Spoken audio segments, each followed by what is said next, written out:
Thank you very much, Rona. Who do you say I am? Well, Jesus asked his disciples. It's recorded in 4 Gospels. And when explored and considered, it is, of course, a more complex and complicated question. Who do we say Jesus was? A prophet? A moral teacher? The Son of God? More likely for most here, the latter. Jesus poses the question in Matthew chapter 16, in Mark chapter 8, and in Luke. In all 3 accounts, Jesus first asks, who do people say I am? In Mark. And who do the crowd say I am? In Luke.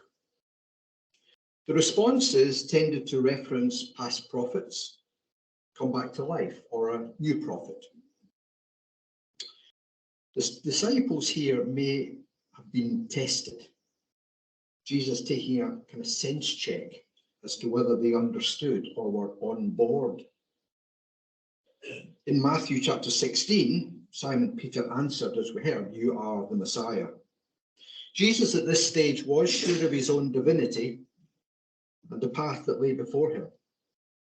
However, I think he required this sense check, more than likely trying to lay a strong and committed foundation on which the disciples could move forward after his death.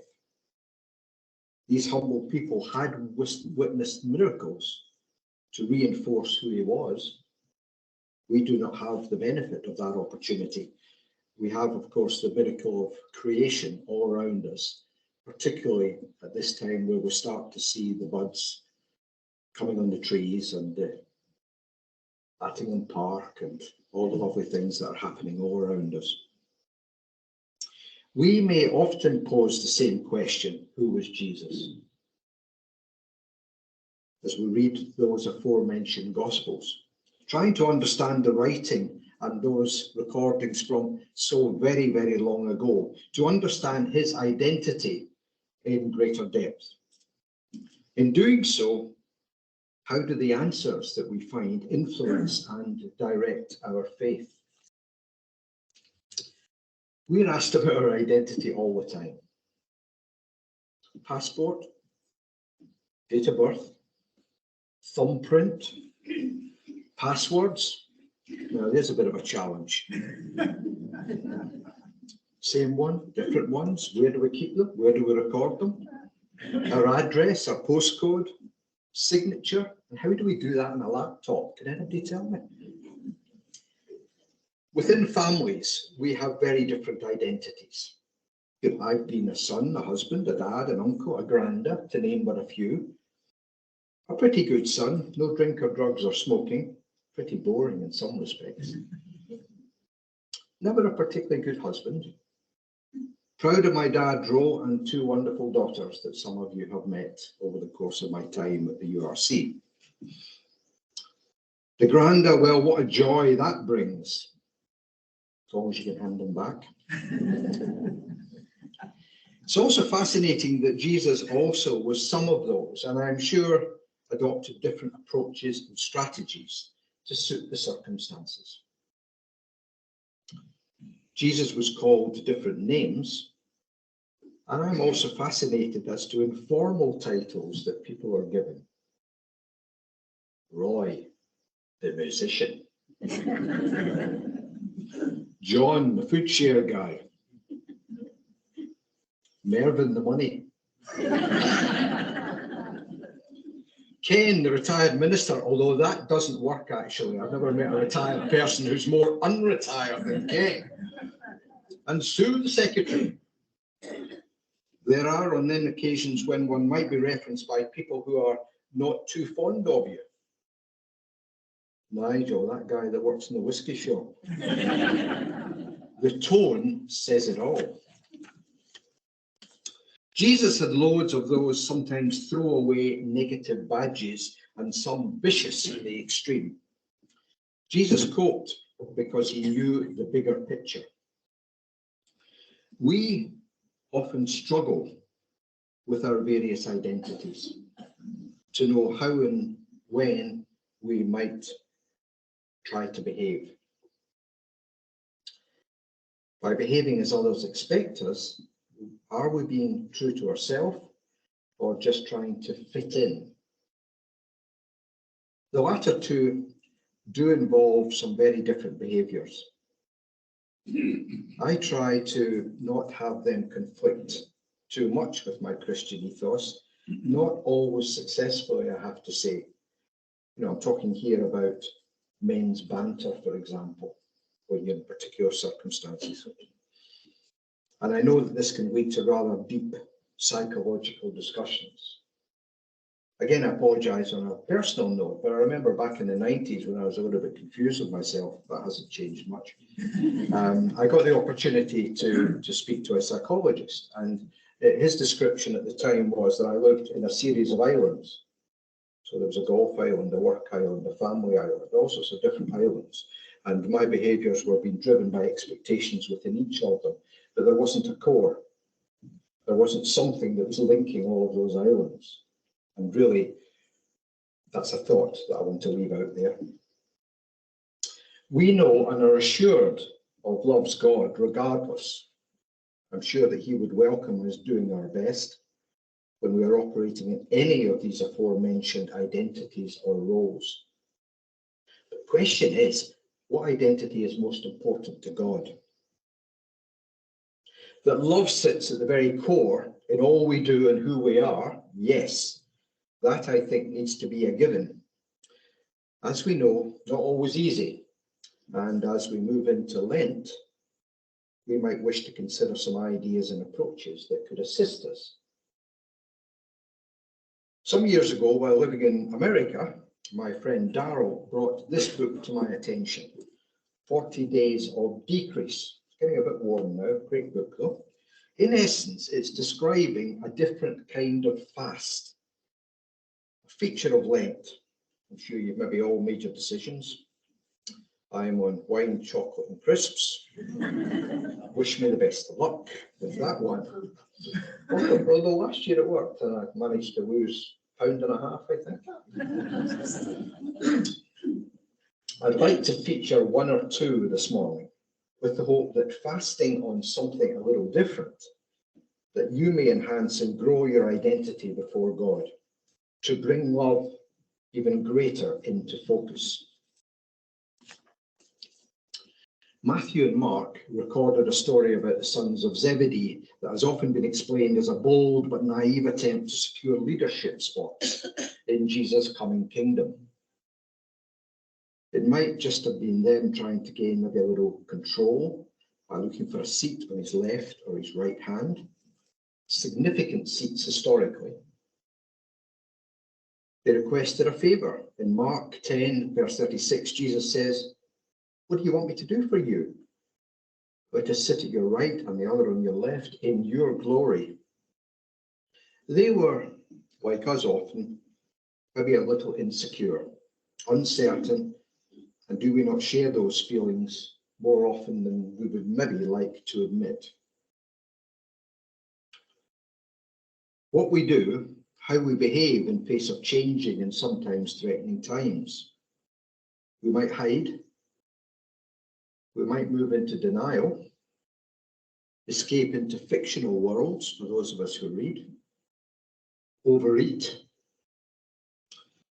and some stake out their territory. That is common in church and in other clubs and groups. As the brothers wrestled with all this uncertainty, they endeavoured to take some form of control. But what does that uncertainty trigger within us? Most default behaviours tend to be a bit self-serving, rather defensive. The brothers incurred their wrath, the other disciples, and often the positions or reactions we take can lead to resentment or unpopularity. To change our default behaviours for the better, we must first address our theology of uncertainty. To do this, we must, I think, befriend mystery. As we follow Jesus into uncertainty at this time of Lent, we are free to join the dance of life in fullness without having a clue what the steps are. Saturday night, Strictly. All those in favour of watching Strictly, hands up. Yes, that's pretty overwhelming. But the thing about Strictly is that the people come onto that show and they're paired up with a professional dancer who knows all the steps, or is at least going to try and find them out and put them together, whereas the other person hasn't a clue. They have to follow. They have to be led. To dance when we don't know the steps requires to value our partner above our performance. To dance in the dark, sometimes a significant display of trust. And Lent in its mystery is that invitation to dance with Jesus. So in what areas of our lives do we sense God's invitation to embrace mystery and fearlessly join the dance? So on that day of your choice, I'm inviting you to fast on avoidance. On the day when faced with the unknown, the unknowable, the uncomfortable, the unavoidable, what will our default behaviours be? And I don't think it should be avoidance. Ask God's Holy Spirit to sensitize us to using avoidance defaults. Returning to the words of John the Baptist, he must increase, that I must decrease, in John 3. And consider what relevance John's wisdom might have as we deal with that unknown. Fasting, avoidance. The second fast I would like you to consider in supporting your identity with God is apathy. Apathy. Holy not only grieves, holy also gets angry.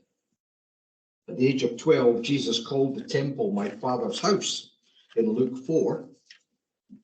And as an adult, he came to put that house in order. Jesus fulfilled the prophecy of Micah, confronting religious corruption that profited and prospered at the expense of the poor. Now, there's a common theme, even now. But let's not think too much about why he did it, more on how. He saw the desecration of the temple and he acted physically. He made a whip out of cords, driving out those who were buying and selling there, scattering the coins of the money changers, overturning the tables, banned carrying merchandise through temple courts. Holy gets angry. Now that does not mean, friends, that you have to buy rope and start making whips. We perhaps need to stop hiding behind social media campaigns. Instead, just show up and speak out. The next time we feel angry about corruption or injustice or another current issue, instead of stifling our anger, we should ask God what he wants us to do with it. Because I suspect he's kind of angry as well. So on that day of your choosing, fast on apathy. Apathy can be described as an emotional discontent from life in general and suffering in particular. We're drowning in bad news at the moment. And because of that bad news, apathy sometimes can seem pretty attractive. Too much. Can't cope with any more. Don't want to talk about it. However, the antonym of apathy are sympathy, sensitivity, and concern. Surely those are appropriate at this time in terms of the world scenario.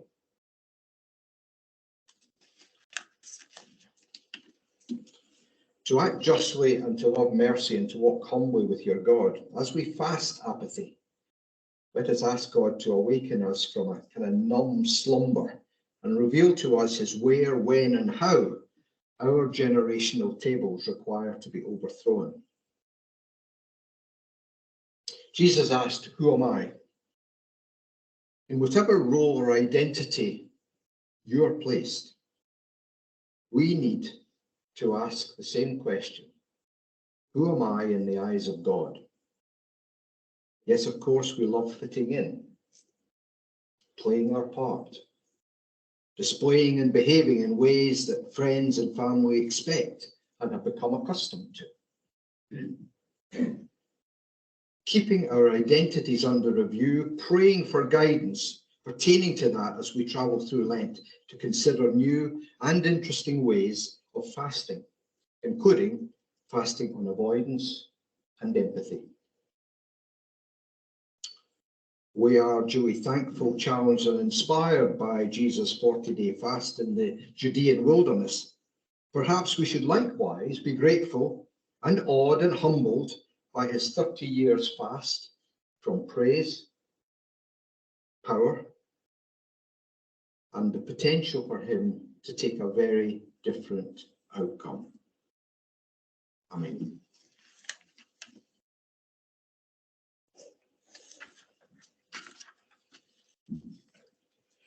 We're now coming to